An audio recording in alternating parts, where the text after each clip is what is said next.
me mover como igreja.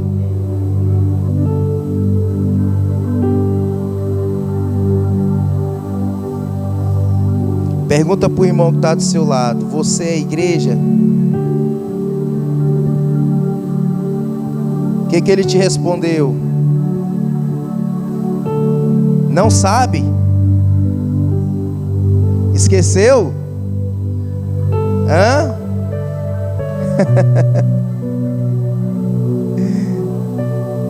Fala assim: eu sou a igreja e eu preciso me mover como igreja. Coloca a mão no seu coração. Espírito Santo, que essa noite o Senhor possa derramar uma alegria incondicional em nossas vidas. Que essa palavra levante um povo sedento por viver Cristo esses dias, por manifestar Cristo. Nós não somos nada sem Ti, Espírito Santo. Nós entendemos que nós temos um Pai que está sentado em um trono. Nós entendemos e discernimos que temos o Filho à destra do Pai, e Ele advoga e Ele intercede por nós. E nós discernimos e entendemos também, Espírito Santo, que temos a Ti aqui conosco. E eu sei que essa hora, nesse momento, o que eu e o que os meus irmãos aqui precisam é da Tua direção, é do Teu discernimento, é do Teu guiar, é dessa alegria incondicional. Espírito Santo, essa noite faça com que cada um de nós venha viver o chamado. Reacende a chama em nossas vidas, que o nosso olhar se volte para Cristo, nada mais do que Cristo. No nome de Jesus, que essa noite cada um de nós aqui presente possamos sair convencidos e convictos da nossa chamada no Senhor. Amém?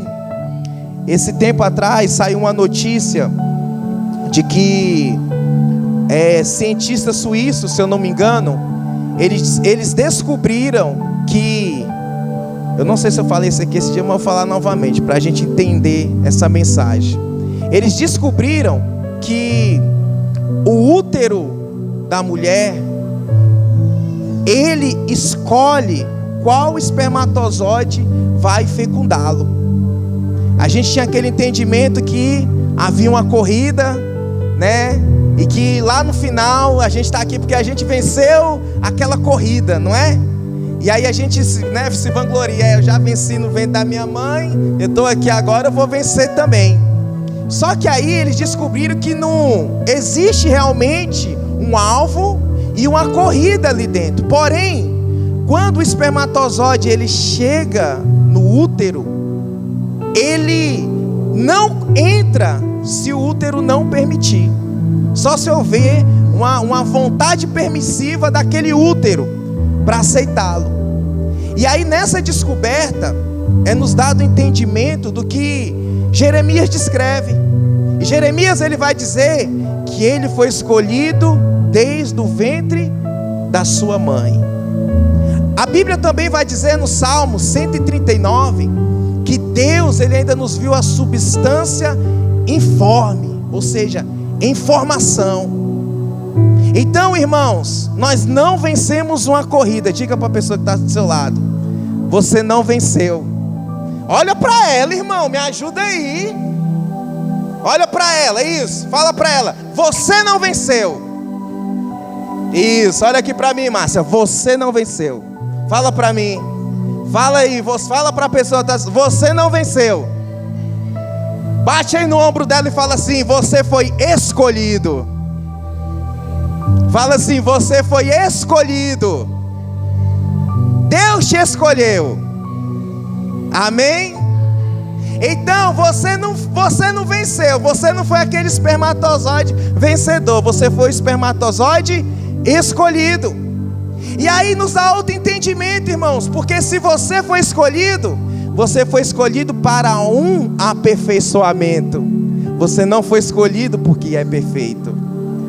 Você não foi escolhido porque você, né, já saiu do seu pai, né, físico, né, do DNA paterno, ser uma pessoa que ia arrasar. Não, você saiu de lá com o propósito de se aperfeiçoar e arrasar. A Bíblia vai dizer também em Filipenses que aquele que começou a boa obra há de completá-la até o dia de Cristo Jesus. Então olha para o irmão que está do seu lado e fala para ele assim: seja bem-vindo ao lugar dos imperfeitos. Fala assim para ele: aqui, começando por mim até você, só tem imperfeito. Amém? Então, irmão, não fique esperando perfeição dessa pessoa que está do seu lado. Ela é imperfeita, ela é incompleta, ok? Mas tome cuidado. Amém? Tome cuidado. Fala assim: por quê, pastor? Fala mais alto. Por quê, pastor? Aê, gostei. Por que você tem que tomar cuidado? Porque ela é escolhida. É um imperfeito, mas ele é escolhido. Amém? Então, se ele foi escolhido lá entre as malhadas, se ele foi escolhido lá no lamaçal do pecado, se ele foi escolhido lá dentro do grande peixe, não sei aonde você estava, como alguns profetas, homens e mulheres da Bíblia, se você foi escolhido, entenda, Deus não está esperando perfeição da sua parte, Deus está esperando obediência. Amém? Ele está esperando você obedecer aquilo que Ele te chamou para ser. Porque o que te vai fazer perfeito, irmãos, não é entrar no legalismo de mudança automática em si mesmos, mas é aceitar o propósito de Deus para a sua vida, o propósito que Deus tem para você. Amém? E aí, pastor, então eu vou viver imperfeito? Não, porque a imperfeição, ela não permanece na vida de quem é escolhido. Nessa jornada de fé, você está sendo preparado para dias melhores. Nessa jornada de fé, você está vencendo a si mesmo. Amém? A sua única luta, a minha única luta é vencer eu mesmo, porque Jesus já venceu o resto por mim. Glória a Deus. Ele já venceu o resto, irmãos. Eu não preciso me preocupar com as bênçãos, porque Ele já me abençoou. Mas eu preciso me preocupar como eu vou me comportar diante das bênçãos, diante da presença dEle, diante de quem eu sou como igreja. E eu tenho que olhar para isso, eu tenho que dar uma resposta para isso. Eu falei para vocês que o Celso ganhou um rins novo, não falei? Visei todo mundo? Contei o testemunho? Não? Contei não? Então vou contar o testemunho para vocês, tá bom? Foi semana passada, Andrecon? Ou foi na retrasada? Foi retrasada. Uma quinta-feira, agora recente, eu fui levar o Celso como de costume. E no começo do ano, a gente falou sobre gratidão, não foi? Eu falei assim, na primeira viagem do ano, estava levando ele e o Adilson. Falei, esse ano eu vou em 2 festas. E aí o Celso perguntou, irmão, então você já começou um ano bom? Eu falei, o meu ano vai ser abençoado. Vai ser só gratidão esse ano, Celso. Vou em 2 festas. Eu falei, uma das festas é a do Adilson, quando ele fizer o transplante de medula dele. Ele vai matar um novilho para nós vamos lá comer. Né, Adilson? Ele é animado, né, Andrecon? Andrecon conhece ele. Nós vai mesmo, Edmilson. E tá. E aí a outra, eu falei assim, a outra é na sua, Celso. Nós vamos fazer um culto de ação de graça, quando Deus transplantar o seu rins e você estiver totalmente sarado. E aí, irmãos, eu vou sempre injetando fé neles, falando com eles, para eles não perderem a fé, não perderem a noção. Uma bela quinta, uns dias antes a gente tinha conversado sobre isso, mas aí numa quinta-feira, eles receberam a visita de alguns irmãos lá na diálise. E aí, quando os irmãos acabaram o culto ali com eles, uma mulher chegou no Celso, tocou lá no Celso e falou assim para ele, olha, descansa, porque Deus já preparou o seu rim. E quando menos você esperar, você vai receber uma ligação para ser transplantado. Isso é ele me contando. Ele disse assim, irmão, na hora que aquela mulher tocou em mim, eu comecei a tremer. Depois que ela falou que Deus ia me dar o rim, eu só chorei. E aí quando ele terminou de me contar, irmão, ele falou assim: irmão, eu vou pôr aquela mulher nas minhas orações. Na hora que ele falou isso, eu falei assim: Celso, você ganhou o seu rim, porque você acreditou na palavra profética. E aí, irmãos, quando foi à noite, umas 9 horas, 9h30 mais ou menos, quem me liga? O Celso, irmãos. Irmão, saiu o rim pra mim, irmão. E eu, glória a Deus, aleluia. E ele: irmão, não saiu só um não, saiu 2. Ainda podia escolher, irmão, o rim que queria. E aí ele foi transplantar. Graças a Deus transplantou. O médico falou que foi um sucesso. Ele fala com a boca cheia: irmão, foi um sucesso o meu transplante. Esse dia ele mandou mensagem, aí ele falou: irmão, ele me chama de irmão. Quando ele quer que eu faça uma coisa mais agradável, ele me chama de pastor. Ô pastor, me ajuda aí. Mas quando é uma coisa mais light, ele fala irmão. Ele: irmão, deixa eu te falar, o médico vai me dar alta.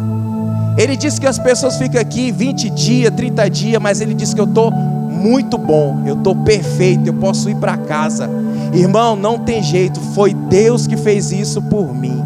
Foi Deus. É o que ele falou? Irmão, não para de orar por mim não. Não para de orar por mim. E outra, a sua fé me ajudou. A sua fé me fez estar aqui hoje. O Andrecon conheceu o Celso. Quem aqui conheceu o Celso? O Celso, irmão, lá não.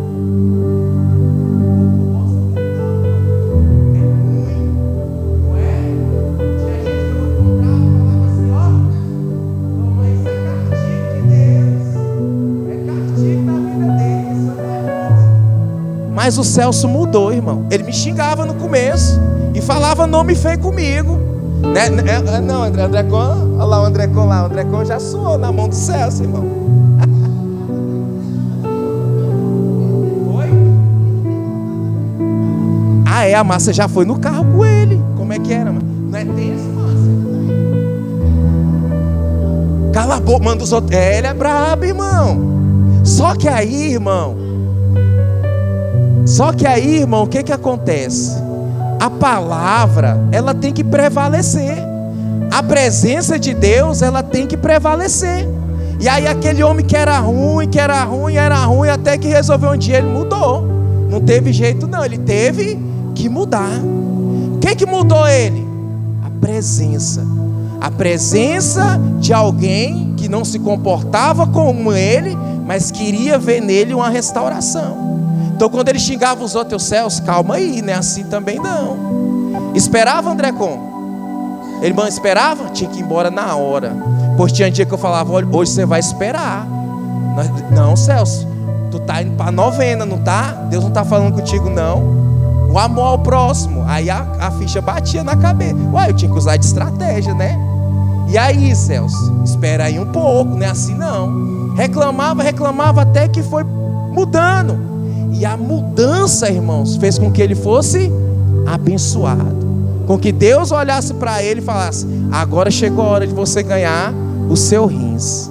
E hoje ele está lá, para a honra e glória do Senhor, com um rim novo. Eu espero em nome de Jesus que ele se converta. Eu espero em nome de Jesus que ele não seja como tantos outros, que é agraciado por Deus e perde o coração da presença de Deus. Não é verdade? Pois era isso o testemunho. Então, se eu não contei para vocês, contei agora. Ah, ele já está em casa também, só que não pode receber visita ainda não. 60 dias para receber visita. Provavelmente você vai levar ele quinta-feira, viu? Quinta-feira ele tem uma consulta e me ligou: irmão, quinta-feira tem uma consulta, é para você me levar. Eu falei: eu não vou estar aqui não, eu vou estar em São Paulo. Mas você arruma outro para te levar. Então assim, a gente criou um vínculo, criou uma amizade. Ele aprendeu fé pela convivência que ele teve. Ele não mudou da crença dele, mas ele teve que mudar o comportamento dele. E aí, irmãos, é isso que tem que ser transformador na vida das pessoas. Nós temos que apontar Jesus para as pessoas. Nós temos que apontar para elas um caminho melhor do que aquilo que elas estão vivendo. Ela não tem que se tornar crente, ela tem que se tornar filha de Deus. Amém? Ele tem que ter uma filiação, ele tem que ter um posicionamento, uma identidade. Se te perguntarem quem você é, o que você vai dizer?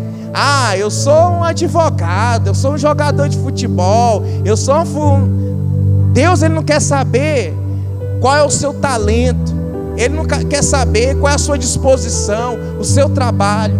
Ele quer saber da sua identidade. Quem você é? Você é filho. E como filho, nós temos que apontar o filho, irmãos. Eu quero ler aqui para vocês o que João Batista vai dizer a respeito disso. Evangelho de João, capítulo de número 3, verso de número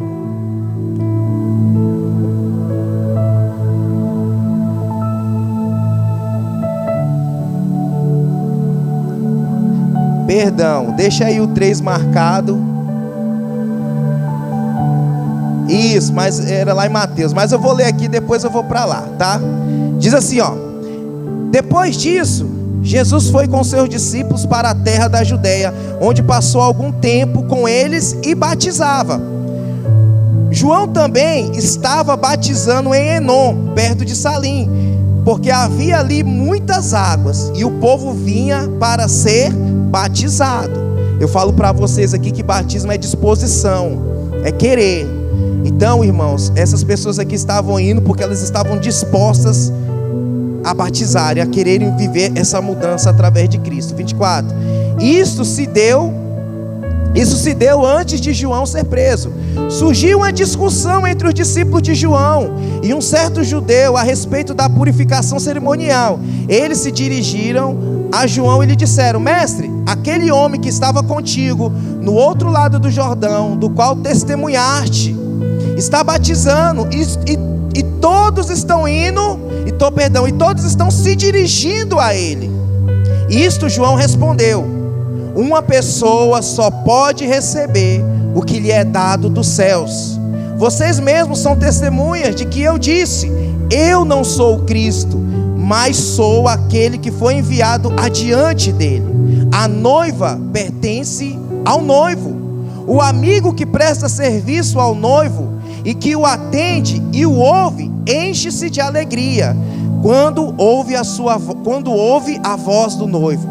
Esta é a minha alegria, que agora se completa. Verso 30, é necessário que ele cresça e que eu diminua. Aquele que vem do alto está acima de todos. Aquele que é da terra pertence à terra e fala como quem é da terra. Aquele que vem dos céus está acima de todos. Ele testifica o que tem visto e ouvido, mas ninguém aceita o seu testemunho. Aquele que o aceita confirma que Deus é verdadeiro, pois aquele que Deus enviou fala as palavras de Deus, porque ele dá o Espírito sem limitações. O Pai ama o Filho e entregou tudo em suas mãos. Quem crê no Filho tem a vida eterna. Já quem rejeita o Filho não verá a vida eterna, mas a ira de Deus permanece sobre ele. Amém? Bem, aqui é o testemunho de João Batista. E ele é questionado a respeito do que Jesus estava fazendo. Jesus estava batizando como ele. E aí um judeu e os seus discípulos falam: olha, Senhor, tem um lá do outro lado batizando também, fazendo o que você está fazendo. E aí, você vai deixar? Está todo mundo indo atrás dele. Vou dar um exemplo. Eu estou aqui batizando e de repente aparece uma outra pessoa batizando. E aí todo mundo que está aqui, ou a maioria, pega e faz o quê? Ah, não vou batizar com Edmilson não, eu vou batizar lá com Paulo. E aí, em vez deles ficarem aqui, eles vão atrás de Paulo. Era isso que estava acontecendo. As pessoas não queriam mais ir atrás do batismo de João Batista. Agora elas queriam ser batizadas por Jesus. E aí a preocupação dos discípulos e do judeu era o que? Mas espera aí, você que começou batizando, você batizou até ele. Olha o que está acontecendo agora. As pessoas estão te abandonando, te deixando e indo atrás dele. E aí João Batista, ele fala algo: o homem não recebe nada se do céu não lhe for dado. E aí ele vai dizer: olha, eu estou aqui para testemunhar a respeito do noivo. Vocês ouviram eu falar: eu não sou o Cristo. Irmãos, nós somos a igreja de Cristo. mas como igreja nós fomos cheios do Espírito Santo para ministerialmente apontar Cristo para as pessoas. Então, como João Batista, nós estamos na mesma condição de não ter pessoas perto de nós, mas saber que a nossa pregação, o nosso testemunho de vida, levou elas para Cristo. A nossa disposição fez com que a disposição delas fosse para Cristo. A igreja, ela funciona para um papel comum, para que Cristo seja revelado. Não é as nossas bênçãos, não é o nosso estilo de vida, não é a nossa metodologia, não é as nossas ordenanças, não são os nossos doutrinamentos, mas é o Cristo ressurreto que tem que se manifestar. Quando o Senhor olha para nós, Ele está preocupado se dos nossos lábios vai sair palavras de vida eterna, não palavras de condenação, não palavras de limitação a outras pessoas. Como é que eu consigo fazer com que as pessoas vejam Cristo? Não apontando defeito, mas apontando o Cristo. Não mostrando o erro, mas mostrando quem acertou por elas, irmãos. A nossa maior dificuldade hoje é fazer com que os olhos do ser humano, do homem natural, se abra para ver a manifestação de Cristo nesses dias. Mas se os nossos olhos não se abrir primeiro, irmãos, não adianta a gente querer abrir o olho de ninguém. Jesus, Ele vai falar certa feita: como é que você está preocupado em tirar o cisco do olho do teu irmão, se você não consegue tirar a trave que está no seu? E ali Jesus, Ele dá um ensinamento: olha, se preocupa primeiro em tirar a trave que está no seu olho, aquilo que está tampando de você enxergar, para daí você ter autoridade, uma visão aberta, para tirar o cisco do olho do seu irmão. Quando Jesus, Ele fala isso, Ele está dando um ensinamento, Ele está dando o sermão da montanha, Ele está dando um direcionamento para os discípulos, para as pessoas que estavam ali com Ele. E nesse direcionamento, Jesus quer que eles apontem só para um lugar, para a presença dEle. Ele vai dizer: olha, se te baterem do lado do rosto, dê a outra. Se te pedirem a capa, dê a túnica. Se te chamarem para andar 1 milha, vá 2. Olha, vocês ouviram dizer olho por olho, dente por dente. Mas não é mais assim. Você não vai pagar com a mesma moeda. Você não vai fazer mais da mesma maneira. Você vai perdoar. Você vai mudar esse padrão. E quando Cristo passa a ensinar essas coisas, irmãos, o desejo dele é só um: que as pessoas comecem a olhar para o lugar certo. Nós, como igreja, temos que fazer a humanidade olhar para o lugar certo. Nós temos que fazer a humanidade olhar para Cristo. João Batista, que ele não questiona o ministério dele, ele não questiona o posicionamento dele, ele sabe que ele tinha um limite. Ele sabia que uma hora o ministério dele ia findar. Ele sabia que em algum momento aquilo que ele estava fazendo ia ser apagado pela presença de Jesus, irmãos. Tudo que ministerialmente eu fizer da sua vida, irmãos, eu não tenho que esperar a honra. Por mais que ela venha, eu não tenho que esperar a honra. Isso tem que ser apagado com a presença do Senhor. Qual é a maior honra que um ministro pode receber? É olhar e saber que aquela pessoa está em Cristo Jesus. Quando eu me converti, a minha tia, ela me deu uma Bíblia pequena. E aí eu andei muito tempo com essa Bíblia. E aí eu fiz uma capa de couro para ela. Quando a gente foi construir a igreja aqui, eu peguei e enterrei essa Bíblia aqui. Ela está enterrada bem aqui, nesse meio aqui, ó. Bem aqui está essa Bíblia, minha primeira Bíblia. E aí, de vez em quando eu falo com minha tia, ela fala assim: e aí, tá caminhando na fé? Tô, tia. Ela: que bom, é isso aí, não para não, permanece. Por que que ela fala isso? Por que que ela pergunta isso? Porque ela quer entender que eu continuo no lugar que um dia ela me viu. E a maior honra que a gente pode dar para uma pessoa, para um ministro do Evangelho, para uma pessoa que recebeu do Senhor um ministério, que evangelizou sua vida, que contribuiu para que o reino de Deus chegasse à sua vida, irmãos, é permanecer no Senhor, é permanecer nele. Não tem coisa mais triste ou ruim você olhar e saber que você dedicou, o Senhor dedicou, e aquela chama, aquele amor, ele se apagou, ele se esfriou.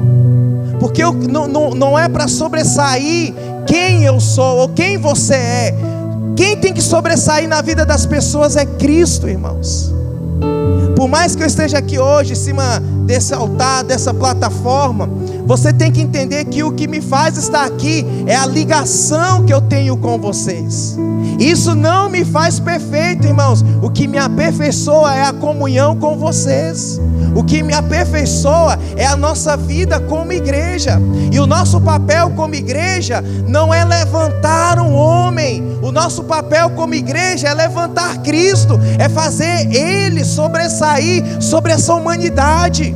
Seja aqui no nosso meio como igreja, seja no seu meio familiar, seja no seu trabalho, na sua vida social, é Ele que tem que sobressair. E João, ele vai dizer, olha, o homem ele não pode receber, uma pessoa ela não pode receber do céu o que lhe não foi dado. E ele vai dizer, mas vocês mesmos são testemunhas do que eu disse. Eu não sou o Cristo, mas sou aquele que foi enviado adiante dele. Hoje, o nosso papel é entender que Cristo quer ser revelado através de nós. Ele quer se revelar através de nós. Então, aonde você for, o seu papel é revelar Cristo, é revelar quem Ele é. Não é estranho? Vou dar um exemplo aqui. Eu estou na igreja, eu tiro uma foto na igreja, eu posto essa foto na igreja, lá no meu Instagram e tudo mais. E aí quando é amanhã, irmãos, eu estou tendo um comportamento totalmente diferente do que eu tive no domingo, da foto que eu postei, do louvor que eu adorei, da comunhão que eu tive. E aí aquele meu comportamento, ele pode até ser legal para mim, agradável para mim, mas eu tenho que entender que se esse comportamento ele não está apontando a Cristo, ele não é legal. Ele não é um comportamento que vai me favorecer, nem diante dos homens, nem diante de Deus. E quando Cristo nos chamou para Ele, Ele nos chamou para isso, para que as pessoas provem de alegria, elas provem de paz, elas provem de amor. Nós como filhos, irmãos, somos as pessoas mais alegres da face dessa terra. Amém? Tem hora que a gente se estressa, não é? Sim ou não? Mas não falta um sorriso no rosto, não é verdade? Quando a calma, quando a bonança vem, nem parece que a gente é aquela pessoa estressada, não é verdade? Mas essas mudanças dentro de nós, a nossa alma, do nosso sentimento, elas não podem ser maior do que o desejo de apontar o Senhor Jesus, de mostrar quem Ele é, aonde nós estamos, aonde nós estivermos, aonde nós chegarmos. Ele vai dizer aqui no verso mais embaixo, verso de número 31, perdão, mais em cima um pouco. A isso João respondeu, 27, uma pessoa pode estar, 28, vós mesmo, 29, a noiva pertence ao noivo, o amigo que presta o serviço ao noivo é que o atende e o ouve, enche-se de alegria quando ouve a voz do noivo. E esta é a minha alegria, esta é a minha alegria que agora se completa. É necessário que ele cresça e que eu diminua. A escolha que o Senhor fez por nós é para que Cristo cresça em nossa vida. A escolha de Deus escolheu cada um de nós, porque o querer do Pai é que o Filho cresça na nossa vida, irmãos. Quando você recebe algo milagroso, é o Filho crescendo na sua vida. Quando você prova de uma transição de tempo, você estava no deserto, um momento ruim, e de repente você entrou no Éden, no lugar de pastos verdejantes, de água, de descanso. É Cristo sendo revelado na sua vida. Todas as vezes que a gente sofre uma transição, nós temos que entender que é o Filho se revelando em nós. Todas as vezes também que eu entro no deserto, que eu entro num lugar estreito, é Cristo se revelando em nós. Por que eu tenho que passar pelas dificuldades? Para que Ele se mostre presente na minha vida, para que Ele revele ao mundo e aos que estão perto de mim, de que não há nada impossível para o meu Deus, de que não há nada impossível para aquele que eu decidi caminhar, irmãos.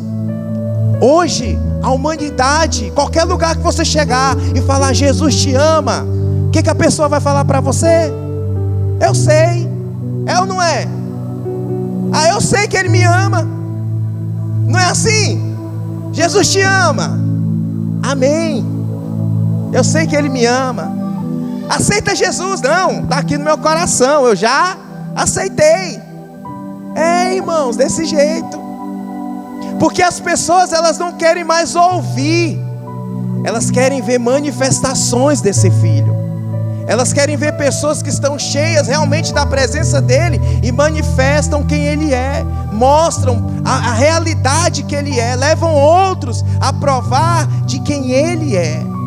Ele continua dizendo, aquele que vem do alto está acima de todos, aquele que é da terra pertence à terra, e fala como quem é da terra. Aquele que vem dos céus está acima de todos. Ele testifica o que tem visto e ouvido, mas ninguém aceita o seu testemunho. João começa a falar de Jesus aqui agora. Ninguém aceita o seu testemunho. Aquele que o aceita confirma que Deus é verdadeiro. Nós estamos aqui porque nós aceitamos esse testemunho. Nós entendemos que Deus é verdadeiro por meio do seu Filho Jesus. Pois aquele que Deus enviou fala as palavras de Deus, porque Ele dá o Espírito sem limitações. Como é que eu sei que eu vou ser uma pessoa que vai manifestar o Filho? Porque foi me dado o Espírito Santo. E esse Espírito Santo, ele não foi me dado limitado, é ilimitado. É como se você tivesse o direito de gastar algo que nunca acabasse. Você está lá, você tem um oceano de águas para gastar, e você olha e fala assim, vou gastar e nunca vai acabar. É isso, é ilimitado. Você pode usufruir, você pode se mover, você pode viver nessa dimensão espiritual, você pode atrair as coisas do Espírito para a sua vida. Mas pastor, o senhor não tem que vir orar não? O senhor não tem que vir me ajudar não? Até no seu momento de infância, de incredulidade, de limitações, sim, irmãos.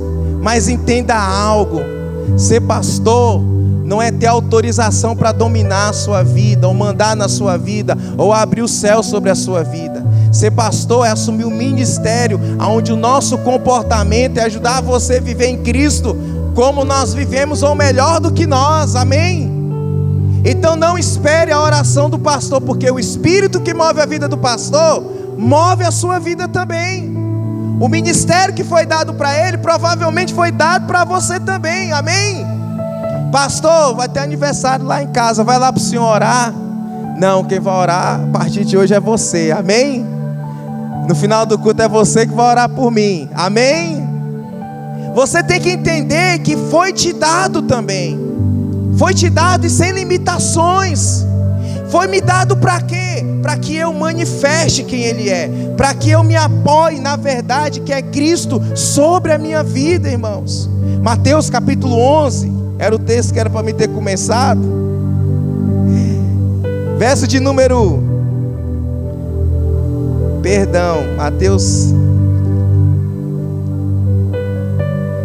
Mateus capítulo 3, irmãos, tá? Mateus capítulo 3 diz assim, verso 1: Naqueles dias surgiu João Batista pregando no deserto da Judéia. Ele dizia: arrependam-se, pois o reino dos céus está próximo. Este é aquele que foi anunciado pelo profeta Isaías: voz do que clama no deserto, preparem o caminho para o Senhor, façam veredas retas para Ele. As roupas de João eram feitas de pelo de camelo. João andava na moda, irmãos? Na moda do céu, só pode. Pelos de camelo. Ele usava um cinto de couro na cintura. O seu alimento era gafanhoto e mel silvestre. Era fitness, né? A dieta do homem, gafanhoto e mel silvestre. A nossa dieta é Coca-Cola, frango assado, churrasco, né, Heitor? Então era um tipo de vida, irmãos, que a gente não quer ter. Gafanhoto e mel silvestre. Aí continua dizendo: e a ele vinha gente de Jerusalém, de toda a Judéia e de toda a região ao redor do Jordão, confessando os seus pecados, eram batizados por ele no rio Jordão. Quando viu que muitos fariseus e saduceus vinham para onde ele estava batizando, disse-lhes: raça de víboras, quem lhes deu a ideia de fugir da ira que se aproxima? Deem frutos que mostrem arrependimento. Não pense que vocês podem dizer a si mesmo: Abraão é nosso pai, pois eu lhes digo que destas pedras Deus pode fazer surgir filhos a Abraão.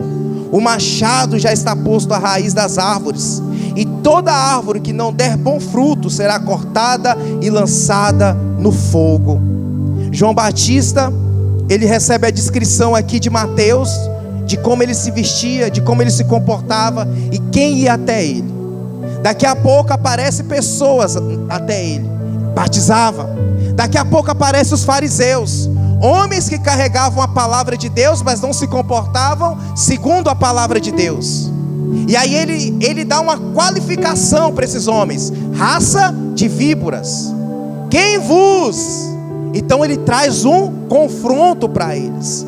E quando João Batista confronta aqueles homens, ele estava confrontando um sistema, ele estava confrontando a realidade que apagava a presença de Deus naqueles dias. Quando João trata daquela maneira os fariseus, é porque eram homens que tinham a palavra, mas não apontavam a palavra para as pessoas. Eram homens que falavam de Deus, mas não apontavam Deus para as pessoas. Tudo que eles faziam era em prol de si mesmo. Cobras. Ou seja, vocês estão prontos para dar o bote nas pessoas. Vocês só querem se alimentar do pobre, do fraco, do leigo. Vocês só querem sugá-los. Vocês são venenosos. Vocês enganam as pessoas. O que vocês vieram fazer aqui dizendo que querem batizar? Vocês não querem batismo, não. Vocês querem aparecer. Por que João tratou eles dessa maneira? Porque eles não apontavam as pessoas para Deus. Eles apontavam as pessoas para si mesmo. E aí João vai dizer assim para eles, ou para todos que estão ali: eu os batizo com água para arrependimento, mas depois de mim vem alguém mais poderoso do que eu, tanto que não sou digno nem de levar as suas sandálias. Ele os batizará com o Espírito Santo e com fogo. Ele traz a pá em sua mão e limpará a sua eira, juntando o seu trigo no celeiro, mas queimará a palha com fogo que nunca se apaga. João fala: eu estou batizando com água, mas vai vir alguém que vai batizar com fogo. João, ele estava profetizando, ele estava dizendo: olha, eu estou aqui agora fazendo esse serviço, mas após mim vai vir alguém maior, vai vir alguém superior a mim.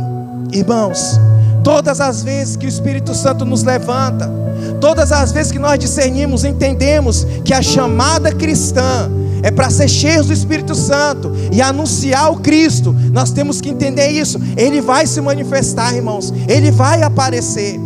João, ele não trouxe glória nenhuma para si, pelo contrário, ele disse: convém que ele cresça e que eu diminua. Eu e você precisamos abrir os nossos olhos espirituais esses dias, tanto diante das palavras verdadeiras que nós ouvimos. Essas palavras, elas estão apontando Cristo para mim. As pessoas que eu ando, elas estão apontando Cristo para mim. Outro lado, eu estou andando com palavras, e essas palavras, elas estão me moldando de uma maneira a qual eu quero viver Cristo. E outra, quem se relaciona comigo, essa pessoa, ela consegue olhar e ver o que eu estou vendo, ela consegue ver o Cristo que eu estou vendo, ela consegue viver a vida espiritual que eu estou vivendo. Nós fomos chamados como igreja, e o nosso ministério como igreja é glorificar o Filho. Pastor, ora por mim. Eu vou orar, irmãos, mas deixa eu te dizer uma coisa: ora comigo, porque nós somos a igreja. Pastor, quem tem o dom, pastor, esse dom de curar, essa pessoa pode sair curando todo mundo? Pode. Mas deixa eu te falar, Deus também te chamou, Deus também te preparou, Deus também tem algo precioso em você, e você tem que descobrir isso, você precisa provar disso, irmãos. Ei, nós não fomos feitos para ocupar um espaço dentro de 4 paredes. Nós temos que ser a igreja da segunda-feira, da terça, da quarta, da quinta, da sexta.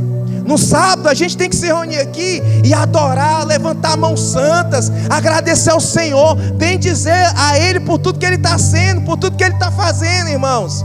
Nós não temos que entrar aqui nesse lugar com o peso de opressão desse mundo, de palavras desse mundo, de sentimentos contrários desse mundo. Nós temos que entrar aqui entendendo que sobre nós existe um peso de glória, um peso de responsabilidade, e essa responsabilidade, ela nos condiciona a viver Cristo, a se relacionar com Ele, a nos mantermos nele, irmãos. João termina dizendo: olha, Ele traz a pá, e Ele vai ajuntar no seu celeiro o trigo, e quando Ele ajuntar, Ele vai separar, e o que não for do seu celeiro, Ele vai queimar. Nós temos que entender que a gente vive dias de pré-anúncio dessa vida. Esses dias saiu uma reportagem, e nessa reportagem fala que na China já tem um novo vírus. Não sei se vocês viram isso. E que esse vírus já está afetando lá. E que a intenção global é que esse vírus novamente assole por todo o mundo, chegue de novo em outras nações. As guerras, elas estão sendo travadas de uma maneira em que o capitalismo, o progressismo, eles fiquem mais difundidos nesse mundo. E eu digo para você essa noite: até que ponto a gente vai olhar para esse mundo caído e aceitar essa história falida? Aceitar esse mundo que não vai nos levar a lugar nenhum, irmãos. Nós temos a Cristo, nós somos chamados para ser luz, para ser sal, nós somos chamados para testemunhar a vida dele e quem ele é sobre essa terra. Amém?